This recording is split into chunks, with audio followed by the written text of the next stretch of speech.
move. And it became clear that my feet were a big weakness. Looking at Tucker's film, the first thing that popped was he can really shoot the ball. But the biggest separator when it comes to moving up as a shooter, if you're not going to change your mechanics, if they don't need to be changed, is crisp and intentional shot prep footwork. Too many times on Tucker's film, he was catching the ball and the ball was getting on top of him, and then he was trying to shoot. It took me a bit to understand exactly what Mark meant about this idea of the ball getting on top of me. The way I think about it now is you don't want to be stuck in cement when you receive a pass. He's being nice here, but basically Mark made it clear that I have lazy feet. I would often have my left foot planted and then would slowly step into the shot with my right foot, but after I was already catching the ball. Through watching my film, I realized I did this a lot of the time, and it caused me to lose power and sort of sling the ball with my arms. From working with Mark, my goal on every shot now is to keep my feet moving before I catch the ball, not after. We also sat down and watched some film of NBA guys so I could get a better idea of what he was talking about. And Devin Booker's shot prep was actually the one that really helped me visualize this. Notice how ready to shoot Book is, specifically his feet, as the ball is getting to him. It's important every single time the ball is coming to you, you want to be doing your work early,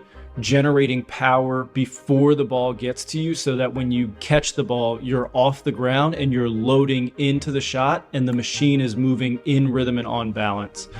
Our biggest goal during the week when Tucker was here was to make sure that his feet every single time were crisp and intentional. If you want to separate yourself as a shooter and move up levels, you have to have great shot prep footwork every single time you shoot the ball. Another way Mark explained it to me is that players who are not letting the ball get on top of them are usually players who are hunting shots. Basically, the guys who are ultra aggressive when it comes to shooting the ball. When going through my film, Mark pointed out so many opportunities where I could have created a 3 for myself if I had just been hunting my shot. So not only is there a physical evolution when it comes to improving your shot prep, it also takes a mentality shift. If you want to be a great shooter, you need to create shots for yourself. I'm not talking about creating a shot by going into an ISO.